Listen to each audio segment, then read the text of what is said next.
Hello students, in the previous lecture I have told you that the intensity of electromagnetic radiation will decrease exponentially when it pass through a medium, okay, and that relation is given by I equal to I node e raised to power minus alpha into z. तो basically ये relation है। तो अब यहाँ पे हमें बात समझनी है। अब मैंने अल्फ़ा ओमेगा प्लस माइनस 2 बताए थे, तो इस वाले केस में जो इनिशियल सिचुएशन थी एक बार उसको फिर से बता देता हूँ। This is the first case and here stimulated absorption is there. तो एब्जॉर्प्शन हो रही है, तो एब्जॉर्प्शन के लिए number of particle in lower state में ज़्यादा होने चाहिए। ठीक है भाई, कोई भी आपसे कोई चीज़ तब लेगा जब उसको ज़रूरत होगी, समझ पा रहे हो? ठीक है, जैसे मान लो कोई ज़रूरतमंद है तो आप उसी को चीज़ दे सकते हैं। ठीक है, और अगर किसी के पास ऑलरेडी बहुत ज़्यादा रिसोर्सेज हैं, पैसा है, आपसे ज़्यादा चीज़ें हैं, ठीक है, रिसोर्सेज हैं, तो वो आपसे चीज़ें नहीं लेगा।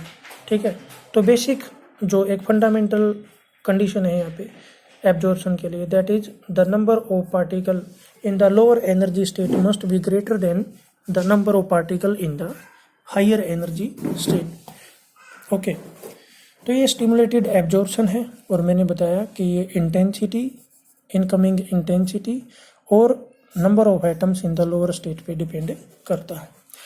अब देखो, अब जो नेक्स्ट टॉपिक है उसमें हमारे पास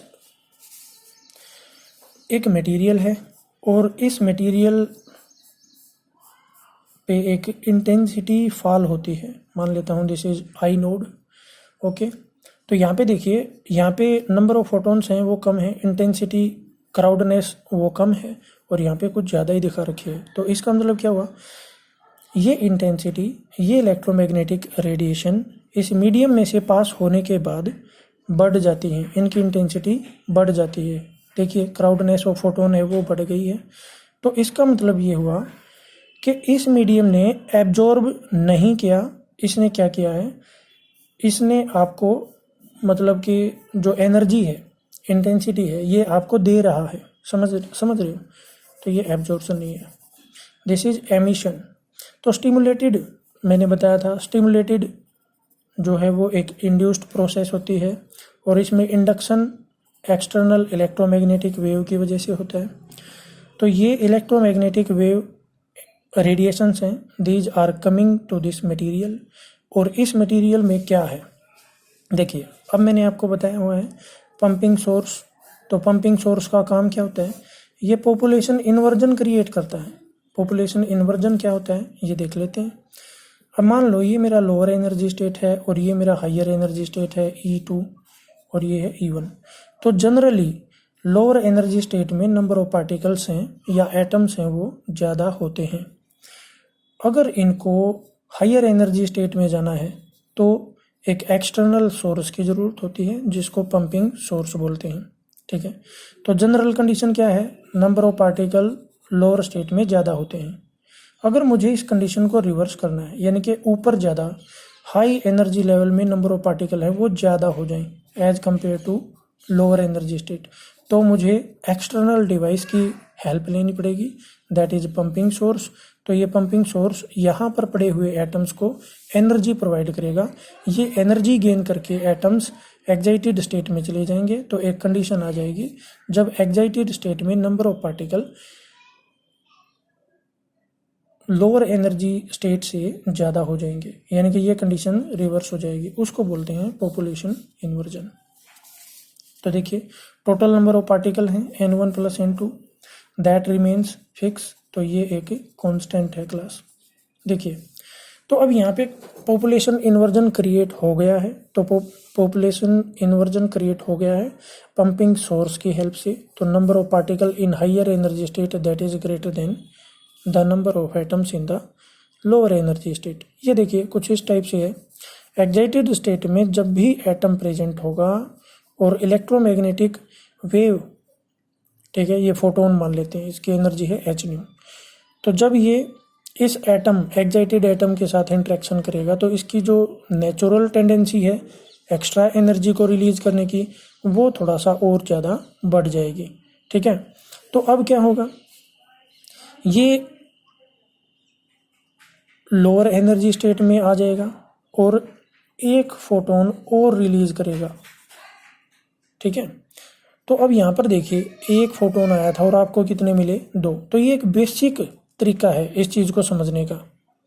ठीक है, हर एक फोटोन में ऐसा नहीं होता, हो भी सकता है, नहीं भी हो सकता, बट देयर इज प्रोबेबिलिटी। हम यहाँ पे प्रोबेबिलिटी की बात करेंगे, कौन सा एटम कहाँ पे जा रहा है, कौन सा फोटोन कहाँ पे एब्जॉर्ब हुआ, ये हम नहीं बता सकते। ठीक है, बट चांसेज आर देयर, तो हम प्रोबेबिलिटी की बात कर रहे हैं। तो जब फोटोन एक एक्साइटेड एटम के साथ इंटरेक्ट करता है तो जो उसकी नेचुरल टेंडेंसी है ग्राउंड स्टेट में आने की, वो बढ़ जाती है। ठीक है, तो वो एक्स्ट्रा एनर्जी को भी रिलीज करेगा और जिस फोटोन ने इंटरेक्ट किया है वो भी मुक्त हो जाएगा, फ्री हो जाएगा। तो यहाँ पर देखिए आपको 2 फोटोन मिल रहे हैं, तो बेसिकली नंबर ऑफ पार्टिकल यहाँ पे 1 था और यहाँ पे 2 हो गए, तो नंबर ऑफ पार्टिकल्स को ही आप इंटेंसिटी बोलते हैं। तो देखिए ये कब होगा, जब एटम्स कहाँ पे प्रेजेंट होंगे, एक्साइटेड स्टेट में, तो इसलिए ये कंडीशन हम यहाँ पे लेके चल रहे हैं। ठीक है, तो अब ये देखिए यहाँ पे लिखा हुआ है एक्टिव मीडियम। ठीक है, तो ये एक्टिव मीडियम है, इसमें number of atoms in the higher energy state हैं वो ज़्यादा हैं। यहाँ पर देखो अब इंटेंसिटी बढ़ रही है, तो इंटेंसिटी बढ़ेगी तो यहाँ पर हम प्लस साइन यूज करेंगे। प्रीवियस लेक्चर में मैंने माइनस यूज किया था क्योंकि वहाँ पे number of particle lower state में कम थे, इसलिए एब्जॉर्प्शन का चांस है वो ज़्यादा था। ठीक है, तो probability of release of photons is higher in this case, so intensity यहाँ पे बढ़ेगी। That's why a positive sign is here. Okay, ये देखो सेम वे में आप इसको इंटीग्रेट करेंगे, आप इसको सोल्व करेंगे। ठीक है, तो अब यहाँ पे हमारे पास क्या होगा, जो इंटेंसिटी है वो इंक्रीज होगी and there will be increase in intensity by a factor alpha omega Z. ठीक है, तो अब देखिए यहाँ पे जो अल्फा ओमेगा है वो पॉजिटिव है। ठीक है, या अगर मैं इसको प्रीवियस इक्वेशन से कंपेयर करता हूँ, तो प्रीवियस इक्वेशन में मेरे पास आया था आई ओमेगा 0 देन एक्सपोनेंशियल और मेरे पास आया था माइनस अल्फा ओमेगा जेड। देखिए वहाँ पे माइनस साइन ऑलरेडी अवेलेबल था, तो हम बोल रहे थे alpha omega is positive quantity. ठीक है ना, तभी ये जो प्रोडक्ट है ये नेगेटिव हो पाएगा। अगर ये पॉजिटिव होगा तो तभी ये नेगेटिव हो पाएगा। फिर से बोलता हूँ इसको, जो एक्सपोनेंशियल डिक्रीज वाला केस था उस केस में हमारे पास ये फैक्टर हमने पॉजिटिव लिया था। समझ पा रहे हैं, यहाँ पे हमारे पास देखिए यहाँ पे हमने पॉजिटिव ले लिया, वहाँ पे नेगेटिव था अपने पास, तो इसलिए यहाँ पे साइन का तो चेंज आएगा ही। ठीक है, तो ये मेरे पास यहाँ पे पॉजिटिव साइन है, तो इसलिए जो अल्फा ओमेगा है वो मेरे पास क्या आएगा, यहाँ पे वो मुझे पॉजिटिव लेना पड़ेगा। तो ये फैक्टर जब भी ई की पावर, बेसिकली आप यूँ देख लें या यूँ समझें इसको, जब भी कोफिशिएंट ऑफ जेड, जब भी coefficient of distance parameter positive होगा तो एक्सपोनेंशियल इंक्रीज होगी। ठीक है, और अगर जेड का कोफिशिएंट नेगेटिव होगा तो एक्सपोनेंशियल डिक्रीज होगी। ठीक है, अब पहले वाले केस में हमारे पास ऑलरेडी माइनस साइन है, तो जेड का कोफिशिएंट नेगेटिव होना चाहिए, यानी कि माइनस अल्फा ओमेगा माइनस होना चाहिए।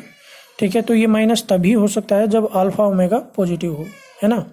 अब इस केस में आ जाओ, यहाँ पर हमारे पास ऑलरेडी पॉजिटिव साइन है। ठीक है, तो ये जो अल्फा ओमेगा है पॉजिटिव होना चाहिए। या अगर मैं इस केस में जब मेरे पास एक्सपोनेंशियल इंक्रीज होता है, तो ये देखिए अगर मैं इसको यूँ लिखूँ तो इस केस में मुझे अल्फा ओमेगा जो है वो नेगेटिव लेना पड़ेगा, क्योंकि मुझे क्या रिप्रेजेंट करना है यहाँ पे, एक्सपोनेंशियल इंक्रीज। समझ पा रहे हैं, तो ये दोनों केसेस का स्टिमुलेटेड एब्जॉर्प्शन का, देखिए ये हो सकता है थोड़ा सा कंफ्यूज कर रहा हो आपको, बट एक्चुअल में ये चीज़ समझने की है।